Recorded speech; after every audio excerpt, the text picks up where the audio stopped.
My name is Vienna Cornish. Officially, I am a forestry technician with the United States Forest Service. Within that framework of forestry technician, I am a fire lookout, and oftentimes people just refer to the job as being a lookout, fire observer. And I am in the middle of my 5th season doing this job.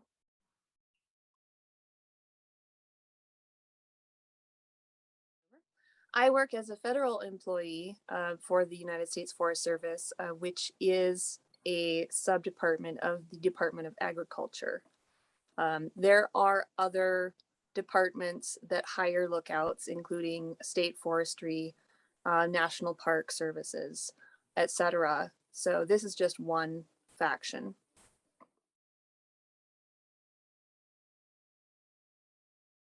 I will add in one little note here that might be useful for reference. The word lookout or fire lookout is used to denote a couple of different things. Oftentimes it refers to the building and location where the job is done on the top of a mountain or a tower. But it also is used to refer to the person doing the looking out, who lives in the location of the lookout and does the job. Sometimes that can get a little confusing. I will try to make it obvious which one I'm referring to. Oftentimes they kind of sort of meld together synonymously, like referring to the lookout is both the person and the place where they're working. All right, as far as my daily duties, what I do as a lookout, the very basic job description, the fundamental thing that a lookout does is early detection and reporting of fires. So the whole point is that people have a view of a large area of landscape and they're watching for fires to start, or smokes, as we like to call them, because unless it's dark or unless it's really close, usually what you see first is the smoke, and it's a lot easier to see the smoke, especially during daytime at a distance. So we're scanning pretty regularly. It all depends on weather and conditions. A lot of different factors determine how frequently you look and if you're just using your eyes or binoculars or a spotting scope. But we're just watching. It's a continual watch party, just looking to spot new fires. And then, of course, it's to immediately or as quickly as possible identify where they are on a map. We write a size up that includes, like, if we can see the base, the type of terrain it's on, if it's on the top of a peak or in a valley, how much smoke it's putting up, which the direction the wind is blowing the smoke, which aspect of a slope it's on. So if the fire is on a hillside that's facing west or east or south or north. And then we take all that information, and typically a practice lookout will have all of this sort of written up within about 2 minutes after they spot it. It can definitely take longer, especially if the smoke is far off. And then we call it in over a two-way radio to the dispatch center, and they then can notify the people who are in charge of responding, depending on where it is and how they will respond, to locate it and then determine if they will put it out or manage it or what happens next. So that's at its base what the job is. Day-to-day activities include a lot of other things. We oftentimes live alone in pretty remote locations. So there's a lot of things involved in just day-to-day life. We can't go out to a restaurant for a meal or order anything. So all meals are, up to us to prepare. Oftentimes, especially more remote locations, lookouts may have to procure their own water, which would oftentimes involve hiking to a spring, which, if you're on the top of a mountain, is going to be downhill. Very few springs sort of spring out of the top of a mountain. So hiking downhill and then carrying the water back uphill. Of course, that is sort of becoming less necessary over time, and as a lot of lookouts that were the most remote have been closed, and some lookouts have roads to them, of course, so you can just drive your water in. But most lookouts do not have running water or access to wells and plumbing. So there are just a lot of things sort of involved in day-to-day life that take up time and effort. There's always the two-way radio that you're listening to. Most lookouts have the radio on 24 hours a day, whether they're on the clock or not. Of course, if you have a day you're not working at all, oftentimes we'll turn it off because we need that break. But you hear traffic from fire crews, from helicopters, airplanes, the dispatch, oftentimes other departments working in the area, such as trail crews, road crews, wildlife personnel. And it's part of a lookout's job to listen and develop what we call situational awareness at large, sort of for the whole area around us. So we kind of know where people are, what they're doing. And as you continue to listen, you start to develop an awareness of some things that may impact people on the ground, whether it be weather, or if there are two parties out who are down in valleys and they can't reach the radio repeaters with their handhelds very well, will oftentimes serve as human repeaters because we're in a high point, and can oftentimes reach by radio long distances. So we'll pass messages back and forth. There's all kinds of incidental things that come up you'd never expect. There have been multiple incidences of missing persons who are out hiking and didn't come back when they were expected. And then you have search and rescue crews that come out on the ground and in helicopters. And oftentimes lookouts can be critical, integral parts of sort of connecting pieces of big puzzles like that. It's also tricky because there are plenty of times when stepping in over the radio would just complicate things. So there's sort of a development of awareness of when to be quiet and sort of let things play out, and when to step in and say, hey, I have this piece of information that might be helpful. Also, another thing that comes up frequently as maintenance projects, oftentimes with lookouts being as remote as they are, it's difficult to get construction crews in, and it takes a lot of effort and time and money to plan for small repairs. For big projects, of course, that's oftentimes the case, but as lookouts are willing and capable, there's usually sanding and painting projects. The lookout I work at is a log structure, and there's starting to be some leaks, and so one of the projects I'm working on is putting some chinking in between the logs to help decrease the amount of leakage. And there's a lot of different things that can come up with that, just depending on the site. But there's quite a few things to do. That being said, there is also, quite a sort of expectation that lookouts have a lot of free time, which is not untrue.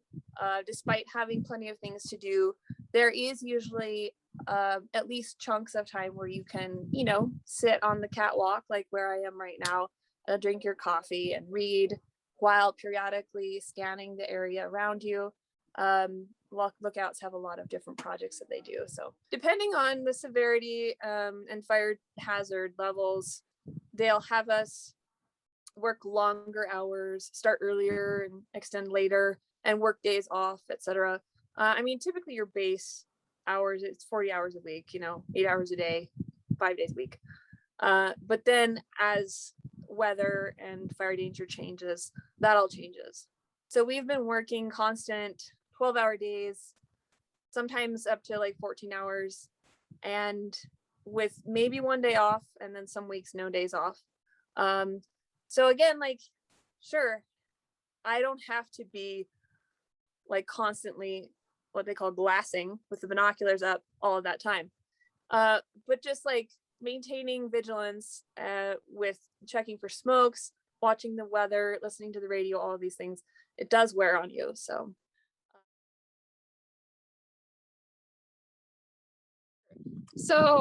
just taking the camera off the road a little bit, let me get closer to my scene area. So this is some of the background that I get to look at every day. It's a little smoky and hazy today, so sometimes you can even see farther.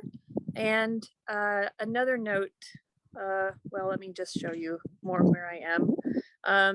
I'll do a quick scan. This is the building I live in.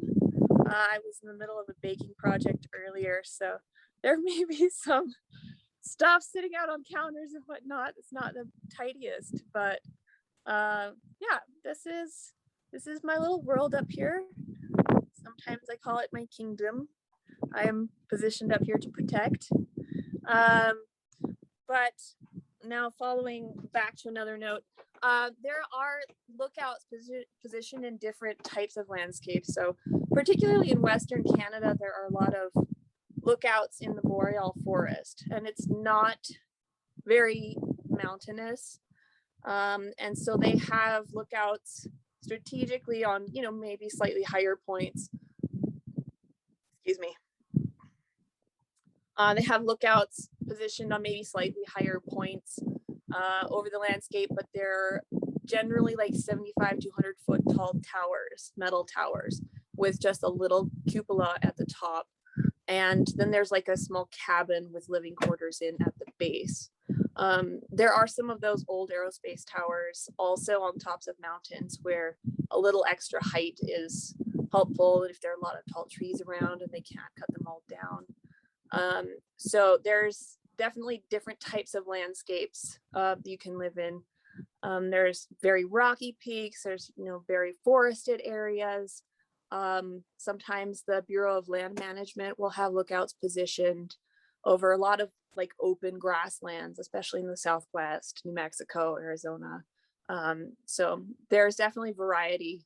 Where I am is not the only option for landscape, for sure.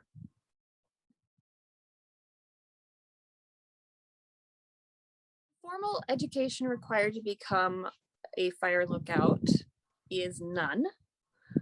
Personally, I do have a Bachelor of Arts and a Bachelor of Science, and I've done a lot of other jobs in my life. So I am not going to discourage formal education or higher education, graduate studies, anything like that. It's not necessary to do this job. However, any experience you get in life, whether through education or other jobs, will be useful. So no formal education is required. The training that is necessary to do the job is provided after you're hired and before you're positioned in your lookout. And it's usually quite brief. It's within a week. However, there's definitely a lot more training that happens on the job. There are a lot of things that you can't necessarily be trained in before you're in the position. So there's a little bit of trial by fire. You learn the basics, but everybody then gets up into their lookout and continues to learn as they do the job, as I'm continuing to do now. To be hired as a lookout for the U.S. Forest Service, most lookouts are on the GS scale and starting at a GS 4 level. I was going to look this up beforehand, but I don't know if I should say specific amounts of time because I might be remembering incorrectly. Let me see if I can sort of generalize it. There is a work or education requirement in order to be hired. It's generally pretty minimal, about 2 years worth of work experience, and it doesn't have to be in this field, or I think a 4-year degree as long as it relates to this field, or a combination of both. There are situations where you can be hired instead of as a forestry technician, as a forestry aide at a GS3 level, And the former work requirements for that are lower, and most people, even without any college experience or very little formal work experience, can get hired. And then up to the hiring officer and supervisor, you could be placed in a lookout to do that work, hired as a forestry aide. But that's very situationally dependent, and it would be something to work out with the hiring officer.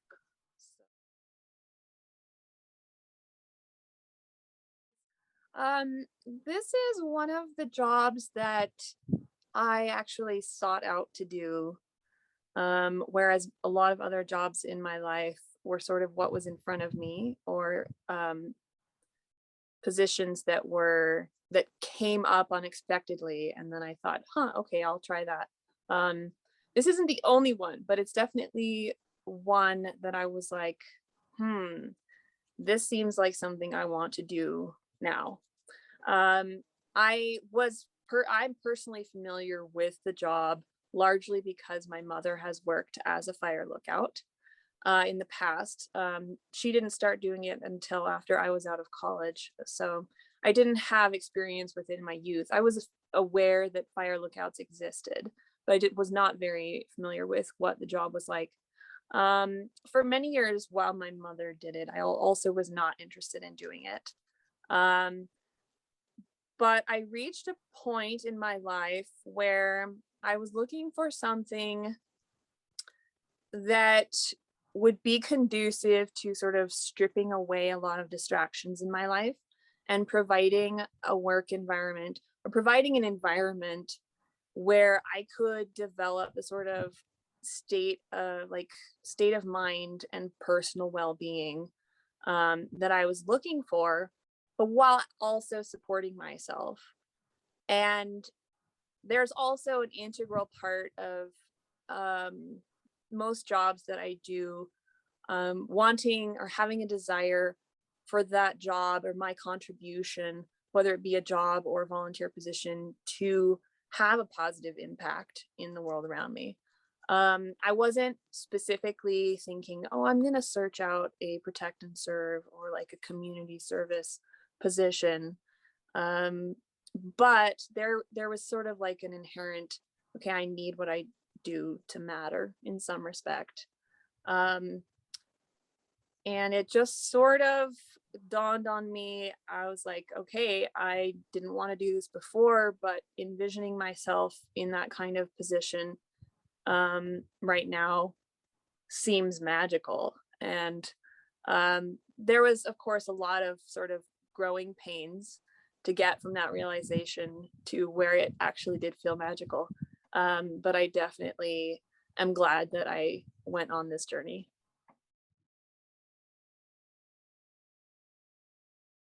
The topic of working with people as a lookout takes on several different dimensions.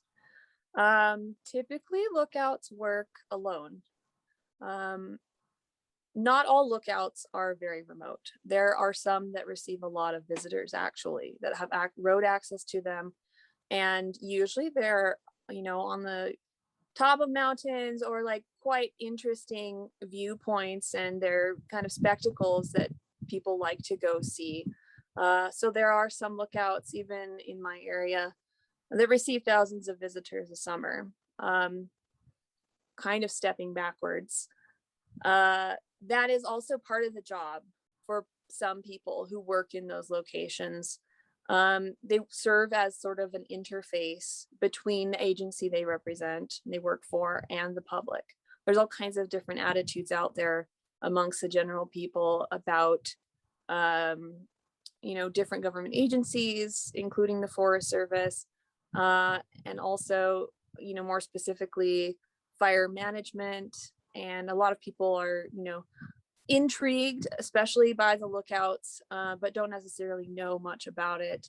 So for people who receive a lot of visitors, typically they do engage with a fair number of them.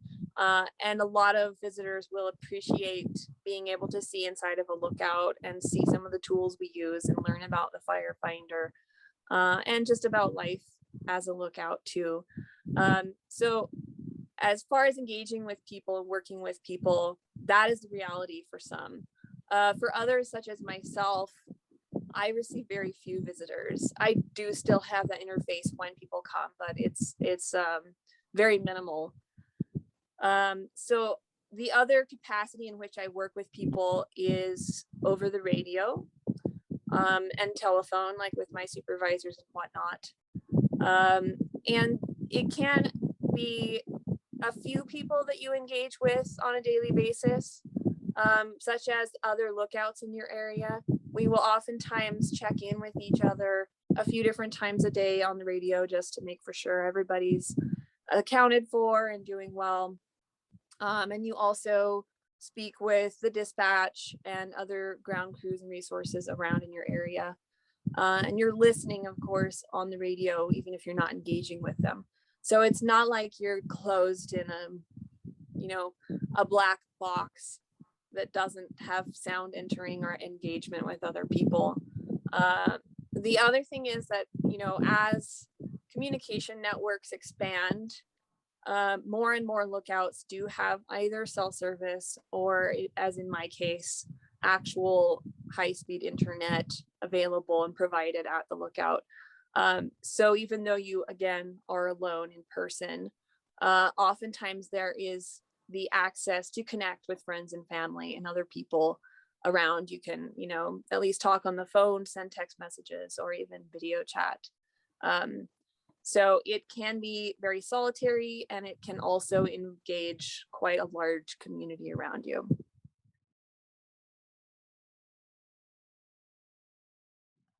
My belief is that no matter what job you're doing, there's always something you can learn that will be useful in life in general or in future jobs. So I have definitely learned, an immeasurable amount of things from past jobs that help me now in this job or just in life in general. Other jobs that I've done, such as working on movie sets, building trails, tutoring, teaching piano, splicing fiber optics, business administration, all of those have contributed to the skills that I have developed and find most useful. So a couple of the skills that I found most useful in life in general, but specifically to this job, is communication. Of course, solid communication skills, which for me involves learning to listen well to other people, ingesting that information, processing it, repeating it back so that there is a way to make for sure that we're getting the best understanding possible. And also with communication comes recognizing moments when things are not being communicated, and then taking initiative to ask questions and seek out information. And another skill that I find invaluable is taking pride in your own work and having respect for yourself and the work that you do, which I think inevitably extends to respecting other people and their work around you.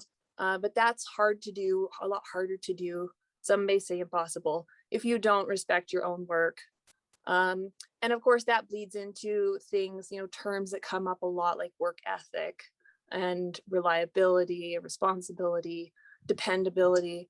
I think it starts with respecting yourself as a human, and then what you do with your time, which oftentimes involves your work. A lot of those skills and sort of characteristics that I found to be useful has just been a slow process of learning over time. I mean, like, there are sort of leaps that you take sometimes.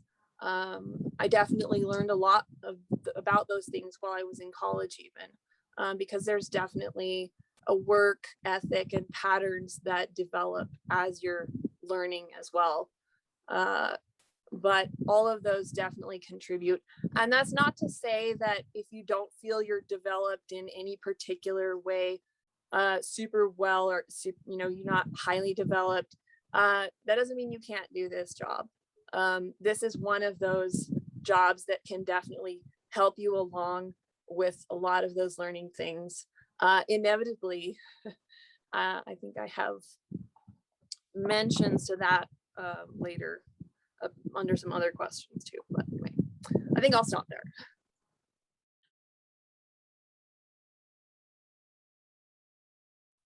A few key characteristics that I think are essential for a fire lookout are, if not a developed sense, at least a developing sense of self-awareness.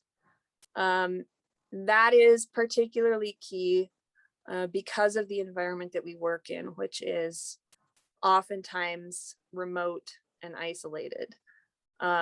Despite being in contact with people, it is definitely a different experience to live by yourself without seeing another human in person for weeks on end, or possibly longer. For some people, if you're unsure if that would, if you'd be okay with that or not, I think it comes down to just assessing how much the job intrigues you. If there are enough things that pull you to it, you'll probably find a way to be okay in that. Definitely developing a sense of how well you think you would perform working by yourself. A few other characteristics that I think are essential are, as I mentioned before, solid communication skills, persistence, reliability, and a self-motivation, as we are oftentimes working unsupervised. There are a lot of questions that may come up with, well, working out there by yourself for long periods of time, without supervision, and sometimes not even hearing from your supervisor for days. Can you get away with not working? Well, technically, you probably can to some extent for a while. But what you're up here to do is inevitably going to come back and bite you if you don't do it. If you have fires start nearby and other people call them in, other lookouts, your supervisors are going to notice that. And if it continues to become a pattern, they'll notice that. So it's hard to not do the work and get away with it. But also I find that most people who are interested in doing this job are not the type of people who are trying to just come out here to mess around and be irresponsible.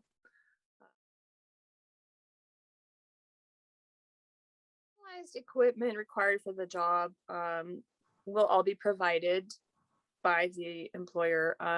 They're pretty basic. You need the location, of course, strategically placed so that you can be useful looking around your area.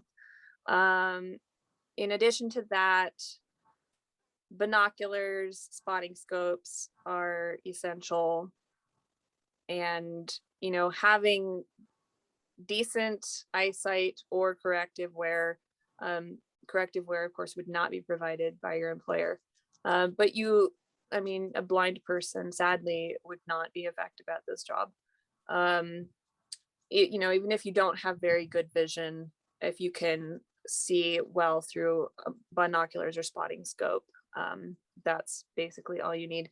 The other integral piece of equipment that we use is called a firefinder, the Osborne firefinder. I believe it was developed early in the 20th century, like 1920s, around there. And it has remained the most practical tool for this job, all through the intervening years. And it's basically a map that covers most of the area that you can see from your lookout, positioned in the center of your lookout.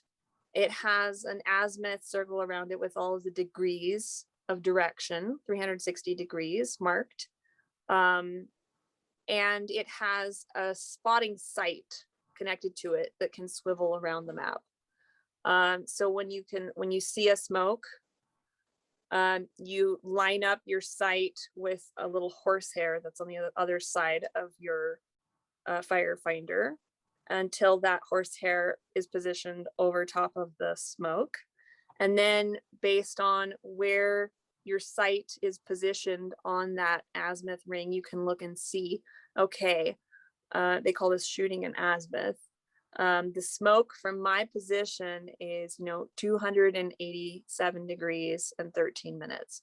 And that is like the very basic, the first piece of information you give anybody to help them locate the smoke. In addition to that, then based on looking at the map and the line that crosses between your sites, you can see exactly on the map everything that falls underneath that line. And then based on your familiarity with the area around you, that's another part of the job, is learning all the peaks and rivers and creeks, drainages and landmarks around you. So based on that information you've learned, finding how far out you think the smoke is, then will help you locate it on a map, and you can give the legal reading, is what they call the township range and section. It's part of a grid that's sort of overlaid over top of a map. In most areas, there are other methods, but so the firefinder is very integral to locating the smoke and reporting it. And there's, of course, a plethora of additional maps and sometimes drawn pictures or panoramic photos that are labeled and whatnot that also are used. And more we're beginning to use a lot of electronic maps and other applications such as weather and lightning maps that can help us identify where lightning has struck. And a lot of other tools that you can use. They're not necessary. And sometimes employers provide those and sometimes they don't. But the essential things will be provided.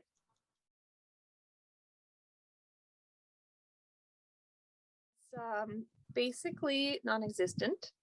There of course are exceptions to that, depending on where you are, just as an individual, and where you get hired. There is oftentimes significant travel to the lookout location, so there may be some travel involved in getting to your post, even if you live in the closest town.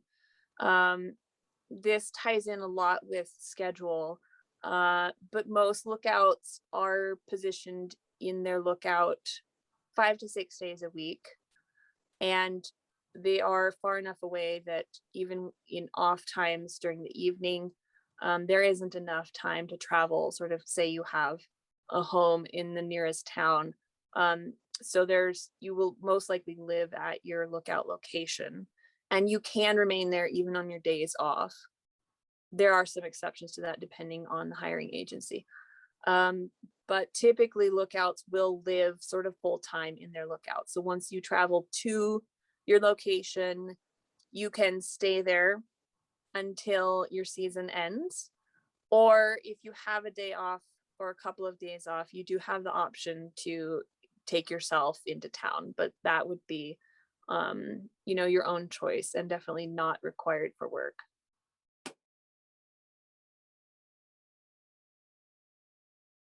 As a lookout, you can basically remain indoors all the time if you want to. However, the reality is that usually lookouts, the buildings themselves, are positioned, far out into the woods or wilderness or outdoor areas. And I know very few lookouts who don't spend a lot of their time outdoors. Advantages are, of course, I say of course, might not be obvious to everybody, but just the proximity to nature and like vast landscapes.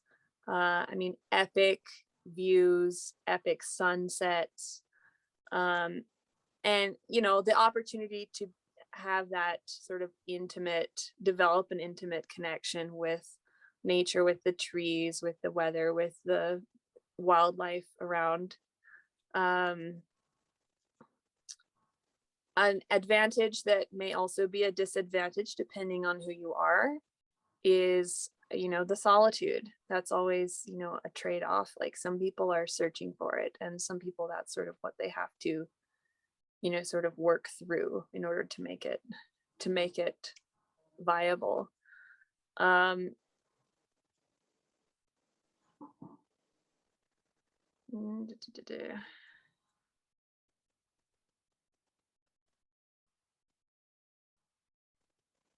Another advantage, for me personally, I would say, is the opportunity to really get to know the sky and the weather.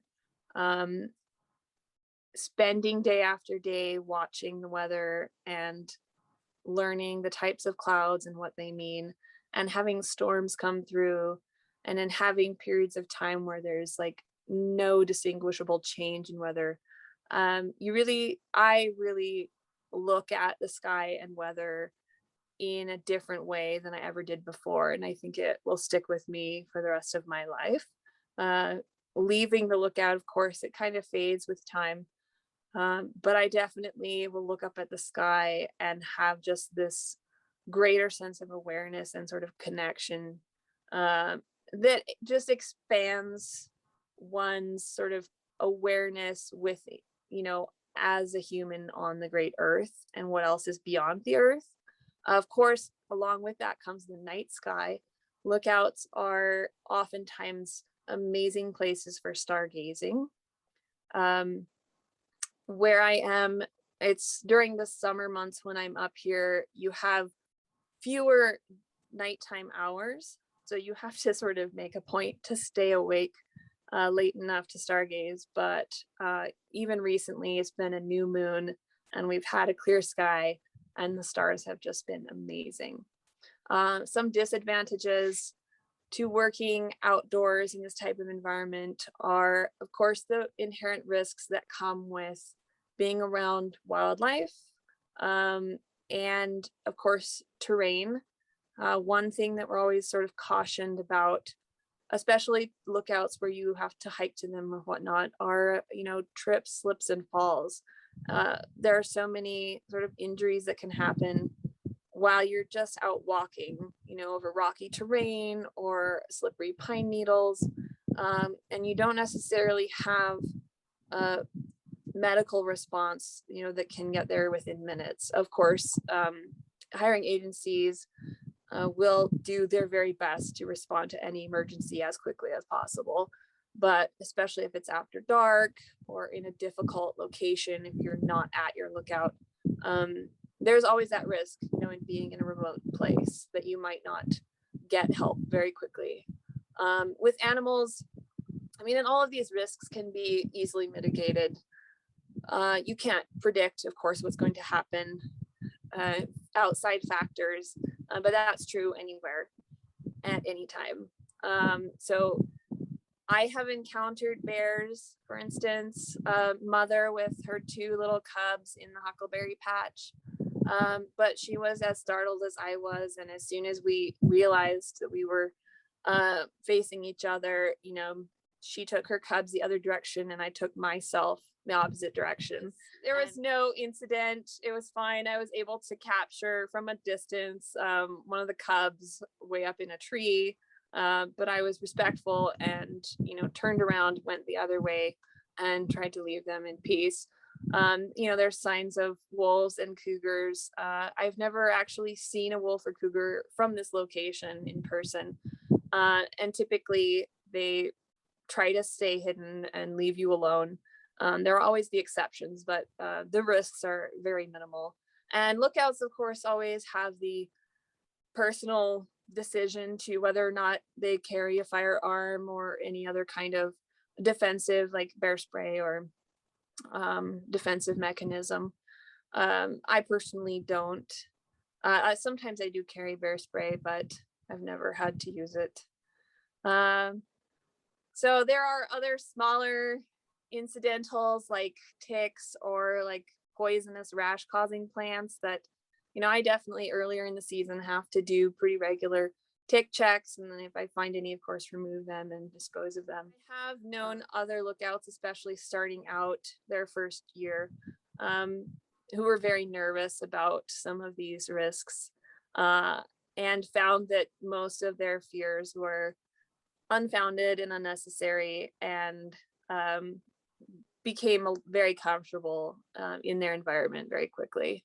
Of course, I do often repeat that this job is not for everybody. There are people who would be uncomfortable in these situations, and there's no reason to try to force it to work. Other advantage, disadvantage are the fact that most remotes don't have running water, indoor plumbing. You don't have a latrine, or you will most likely have an outhouse or a latrine of some sort. Sometimes that is not the funnest thing to deal with, especially if it's your job to dig a new hole. Or with me, I have a composting toilet, which has to be emptied. So there's definitely some proximity to some unpleasant things that come, but I mean, they're pretty minimal, and the time spent dealing with those things are few. But needing to procure water and doing bathing and self-care remotely when you have limited water, all those are challenges. They're not necessarily disadvantages, but each person deals with them in their own way too. Most employers will try to provide whatever they can to make it as comfortable as possible. For instance, I have 2 large propane tanks here that are connected to a refrigerator and a stove, oven, range, and a light. I also have solar panels that are connected to a bank of batteries that provide a small amount of electricity I can use to charge my radios and devices.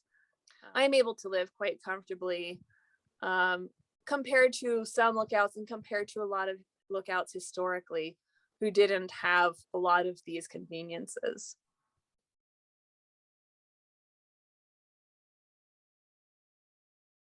There is oftentimes a stigma associated with lookouts, that people choose to be a lookout because they can't be a firefighter.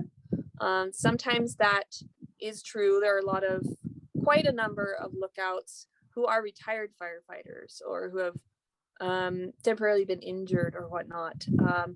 But there are also a large number of lookouts who choose to do the job because it is the job they want to do, and not because they can't do something else.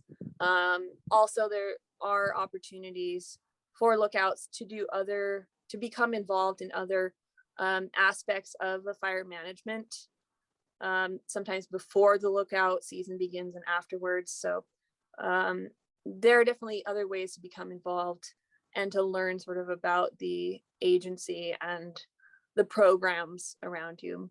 Another stigma that oftentimes comes up, and it's kind of one that we sort of laugh at and shrug off, but could be damaging if taken the wrong way. Oftentimes people think of lookouts as sort of socially inept, idiosyncratic loners, people who don't want to, or don't feel like they are comfortable being engaging in normal society or in general social environments. And it may be true that there are plenty of lookouts who enjoy sort of stepping away from a lot of those societal norms and kind of away from the masses of people, and who seek that solitude. But I think humans in general are idiosyncratic, and we all have our little quirks, and that's what makes us individuals and interesting people. So lookouts and every other profession, you have some of those things, and it's not a bad thing. It's not a problem. Choosing to be a lookout or thinking that you're somebody who would enjoy that doesn't make you weird, doesn't make you the type of person that can't do other jobs. In fact, people who do well as lookouts oftentimes have skills that mean they would do very well in a lot of other positions. So again, sometimes it's kind of funny. Lookouts talk amongst themselves about, you know, uniting quietly, separately in our own lookouts. But it's not it's not a designator that you are not being a lookout is not a designator that you don't fit well into society. That's not true at all. I would say sometimes those stigmas, it's becoming less and less, because I think a lot more people are becoming familiar with the lookout job and are spending time with the people and other sort of like fire management resources, like firefighters on the ground or supervisors,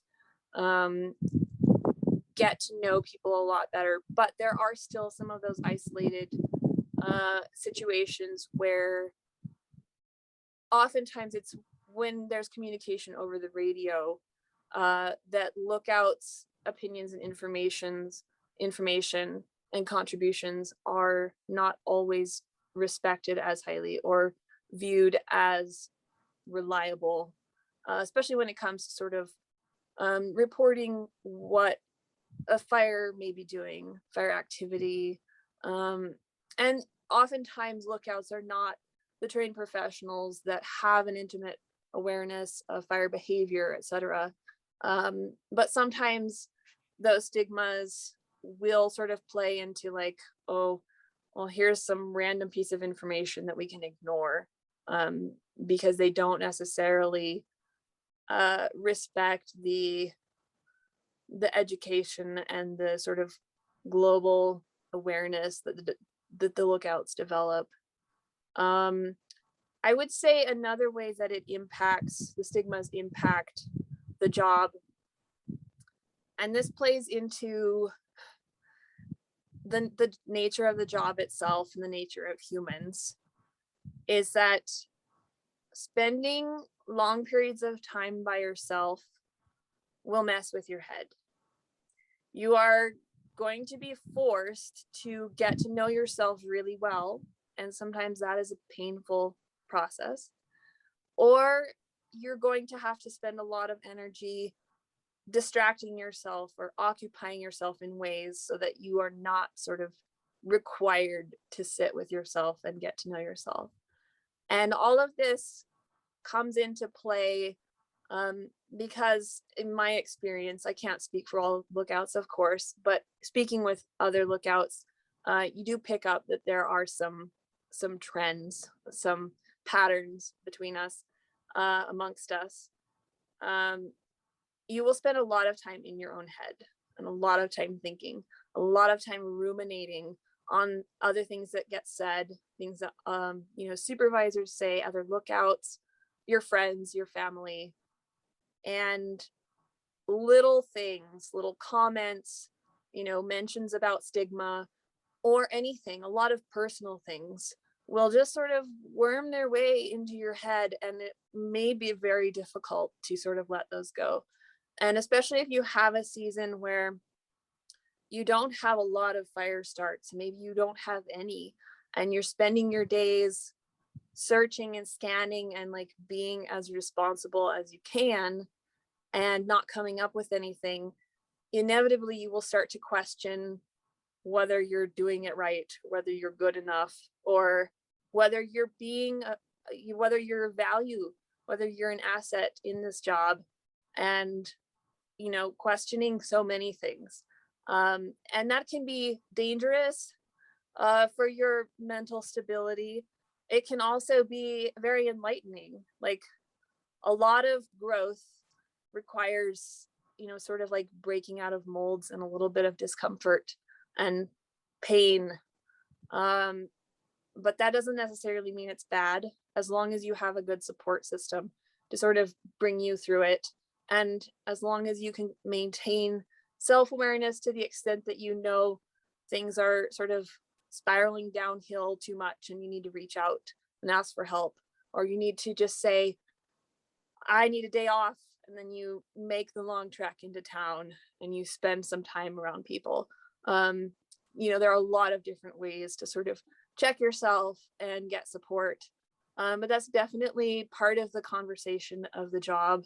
Um, Even when you're in communication with people day after day, multiple times a day, you're still alone, and that really plays on your mental state of mind.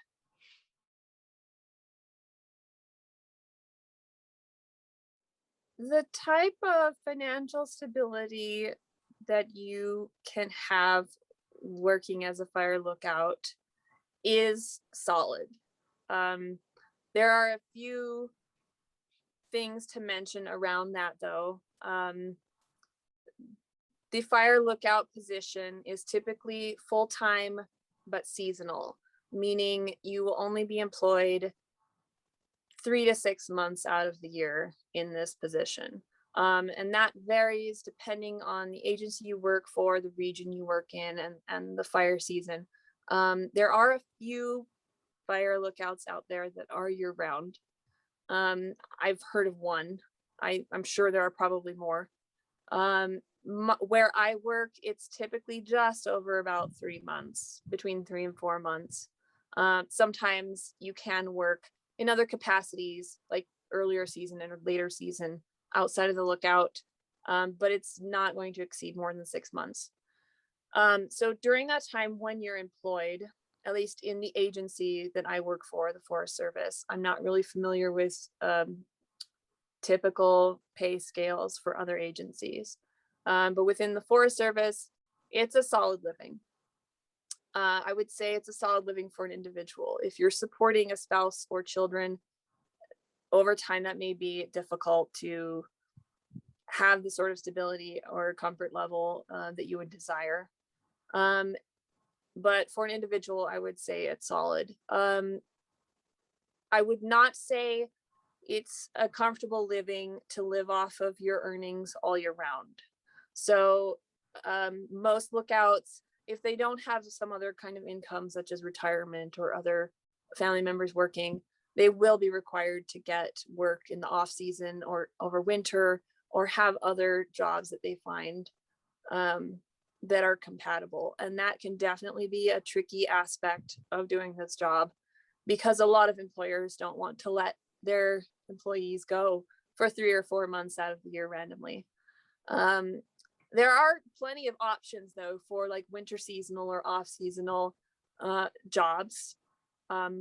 And many lookouts will work in, winter recreation sports, ski resorts, and those types of things. But that's definitely not the only option. Oftentimes, this job has historically, especially, been great for people who are in school, because it sort of is the off season to the school year. Of course, that shifts a lot. A lot of people do go to school during the summer, but sometimes it can work well. In fact, a neighboring lookout of mine is a professor of political science in Ohio, and he spends his summers in the lookout. So there are definitely options for compatibility with other professions and other jobs. It's sort of one of the many trade-offs of doing this job or any job, that it isn't very viable to be the only job that you have, but most people find so much value in doing it that they find a way to make it work, at least for a period of their life.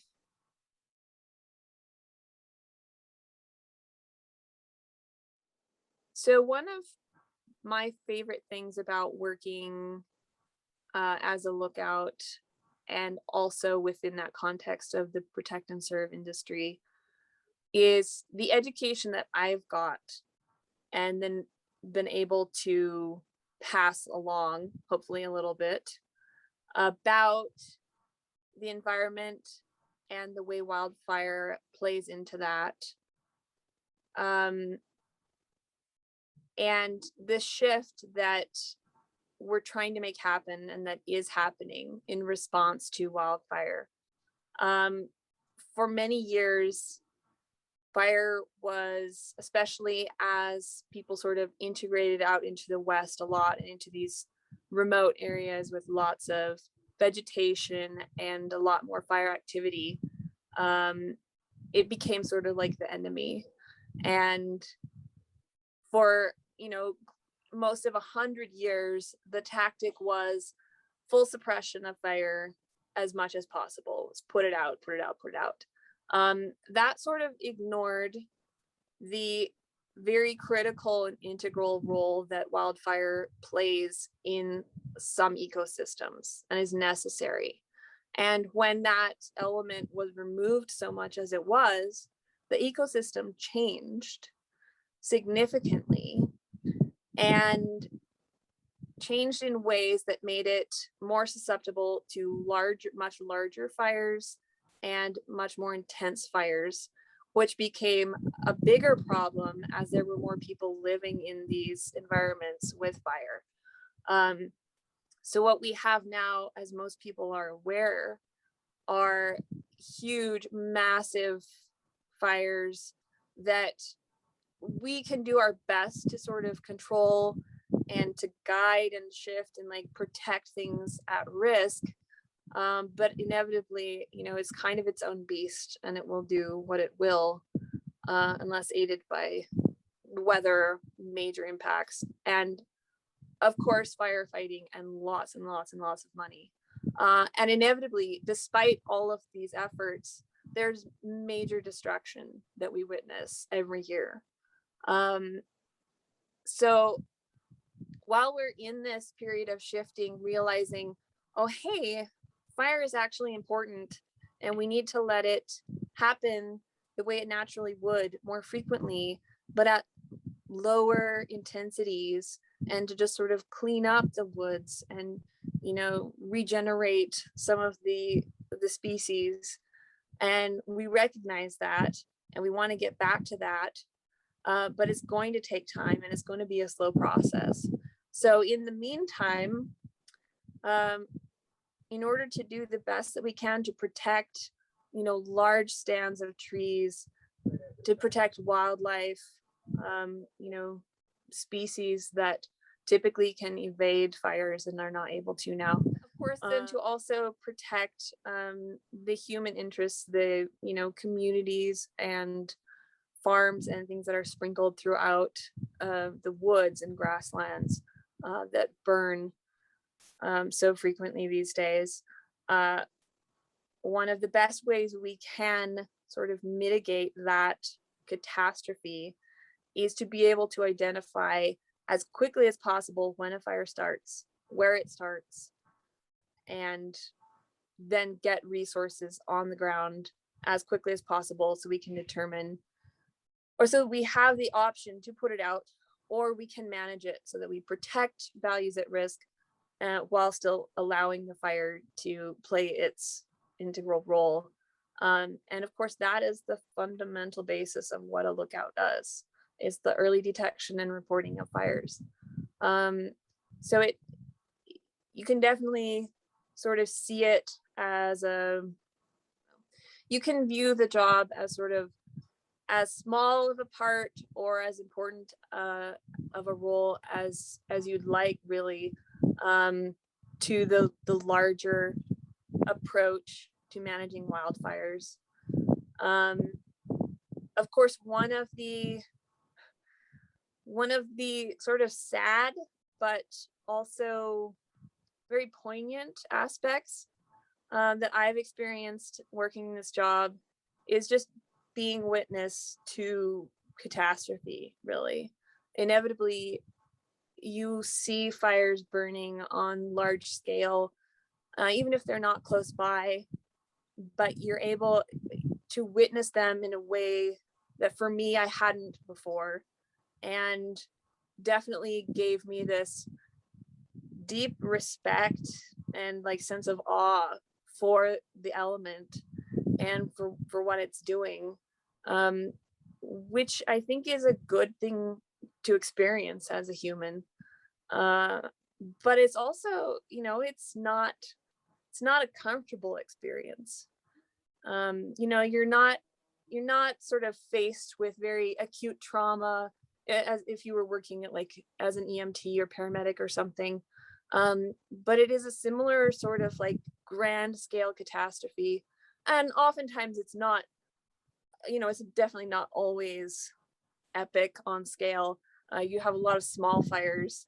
But if you're in close proximity to them, you still see sort of the power that fire has and the impacts that it can affect. So that's, yeah, it's definitely, I mean, I've had fires start close enough to me that required that I evacuate my lookout. And fortunately, they were able to be managed and suppressed in a way that meant my lookout was not impacted. But there are definitely inherent risks with, as I mentioned before, with just being remote and not having the sort of response time uh, from town of, resources to help that can impact, yeah, again, just your state of mind and your awareness. Also, living in a lookout through a lightning storm is one of the scariest things I have ever experienced. And I think that the way lookouts respond to that, like a lot of them, it's like excitement. They like cook their popcorn and they prepare, like for the show. And I definitely have taken on some of that attitude as well. But it's sort of this dualistic experience where it's like exciting and epic and just like mind blowing and also completely terrifying at the same time. Of course, like we're as safe as we know how we can be up here. Uh, but it is just like being in such close proximity to these forces of nature that, most of us, even if you live in a city, of course, you can experience that in a lightning storm, but most of us are able to sort of distance ourselves from to some extent, whether it's with distractions or protections or whatnot. But that is definitely, it's a one of a kind experience for sure.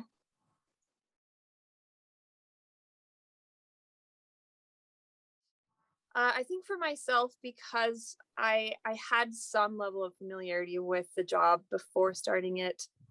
I had, it spent limited time with my mom in the lookout while she was doing the job, but enough to, have been there through a storm, been there when she spotted a smoke. Um, so I had a pretty good sense. There are definitely lots of things that I learned after I started doing the job myself and experienced for the first time. Uh, but most of those, I don't know how helpful it would have been for people to have told me about them beforehand. I will say just a few of the things that were helpful for me to know beforehand. Um, the hiring officers definitely sort of pushed a lot of awareness of like, living alone, you're exposed to the elements, to wildlife, you have to carry water, it's basically a hard life. And they kind of oversold that. Whereas my experience of it is that there are definitely challenges and difficult things, but that the experience was a lot more pleasant than sort of they made it out to seem. And my particular lookout is, 6 mile climb up a mountain. So they definitely wanted to make for sure that people were prepared for what kind of effort and like physical exertions are required and whatnot. So some of those things are definitely good to learn if you're thinking about doing the job and sort of like what location you're going to. Learn specifics about that location, what amenities are available, what's not available, what's going to be required of you, how hard it is to get there, whatnot. But I do feel like most hiring officers in this type of position will do a pretty good job of informing you.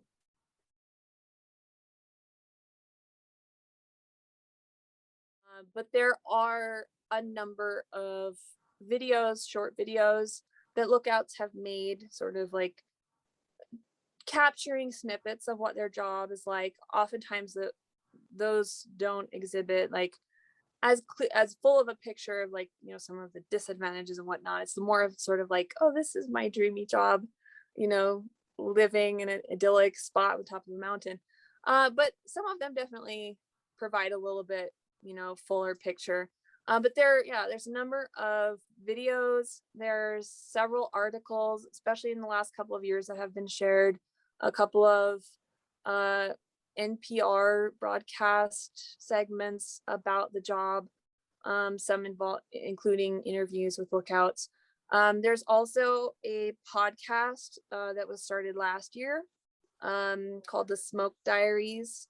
It's been produced by some lookouts in Canada, but of course a lot of the information carries over, and it's a collaborative effort. So any current or former lookout can contribute to the topic of the episode. And a lot of those things I feel would be a good resource for people to look at.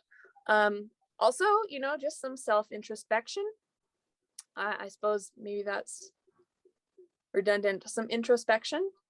I think if there's anything in you that sort of like is piqued, that's like intrigued, it's like, oh, you know, this sounds like something that might be fun or interesting.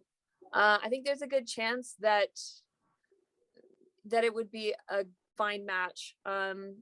There are people that do it that find that, you know, maybe they don't want to do it forever. But being that it's a seasonal position, it is very easy to sort of transition in and out, as is conducive, you know, to other careers or jobs or interests. There are people that I know personally who have done this as an entire career. This is like their 40th season doing it. Of course, they have spent time elsewhere, you know, in the off season doing other things, but have chosen to come back to it year after year as a career. And something I didn't mention before too, there are multiple instances of couples doing the job together. So you don't have to do it alone. The caveat there is that there will only be one person on salary getting paid for the job. But there's rarely any restriction about who you can have in the lookout with you. Married couples, you know, even dating couples. You can have, you know, visitors, friends and family come and spend time with you if they are willing to make the trek. So it doesn't have to be solitary. And one of the long-term people that I know have done it as a couple. You know, they raised their kids every summer in the lookout. And some of those kids went on also to be lookouts during summers. My experience, I feel, has been enriched by the fact that I have had the opportunity to work early season and late season in other capacities.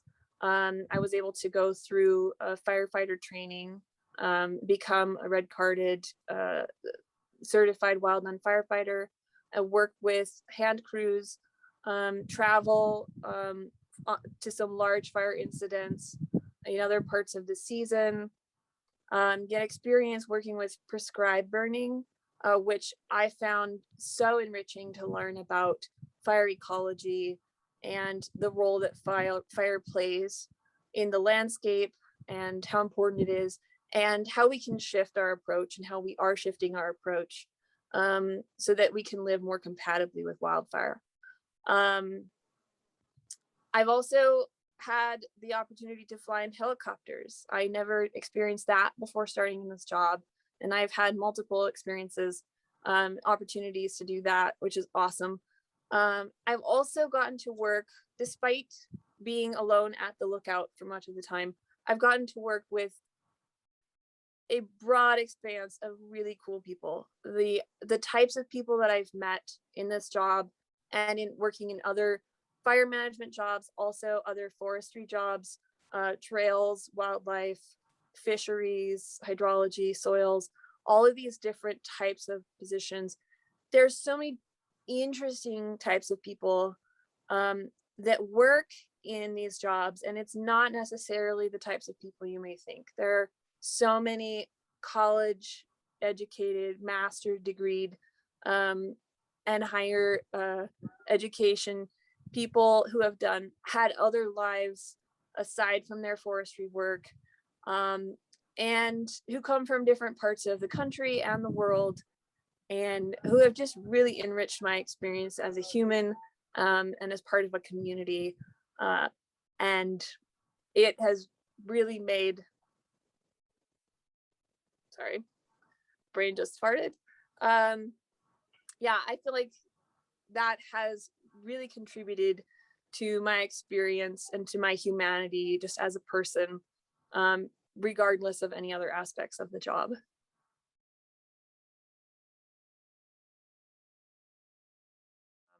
My personal experience tells me that life is full of trade-offs. When it comes to career and jobs, sometimes it can be a trade-off between variety and stability. Sometimes it's a trade-off between, long-term career and, testing out a bunch of different things. Of course, money plays into that, and everybody has to decide for themselves what their priorities are. And that's not to say that you shouldn't try for all of it, everything that you want. There's no rule that says you can only have one of two, there, but there's always going to be choices. For myself, I have done quite a few different jobs. I don't put myself in a position of considering that I've had a career at all. I've had, sort of a life trajectory that has taken me through a career of experiences, you could say. I oftentimes tell people I'm in the business of collecting experiences. And that's sort of the approach that I've taken. It isn't the only approach. It isn't necessarily the right one or the wrong one. But this job has fit in well in that trajectory for myself, with providing experiences and stability, sort of, while also allowing other time during the year for me to travel, to get other work experience, and to be other places and do other things. I don't think that this will be viable for me to do forever. There are, like I said, trade-offs where basically all of my summer months in the Northern Hemisphere, summer, is spent tied very closely to one location. I can move around a bit, and I experience very, in-depth, vivid things while I'm here. But there's just a lot of other sort of like summer life and recreating experiences that I am not able to do because I'm here. And then also, sometimes it can be very tricky if you're trying to maintain close romantic relationships, or, if you reach a point where you have children or you want to have children. Not that it's impossible to still do the lookout, but it just becomes a lot more challenging. And I know several lookouts who have made the choice that they needed to move on to something else in order to facilitate some of these, life growths and changes. That being said, I think the lookout job is great if you are not sure what you want to do and you want to explore some things and get some new experiences. It's a little tedious to work through within the federal hiring agency, to work with USA Jobs, to get your applications just so that they go through. It's very possible. People do it all the time. But specifically for this job, typically you have to apply several months in advance, kind of in the fall. That changes, so I can't guarantee exactly when. The best thing is to contact assistant fire management officers. Those are the people within the agency that will be hiring lookouts. And, if you know a specific area you want to work, call those specific people for that forest or that district. But you don't have to do that. You can apply broadly across the field too. But stick in an application. You don't have to accept a job, but you might end up some new part of the country you never expected, and you might find it amazing. And you might decide that it's something you never want to do again. But, it could be as short as 3 months, and most people can do anything for 3 months. So I definitely recommend, if you have interest, intrigue, go for it.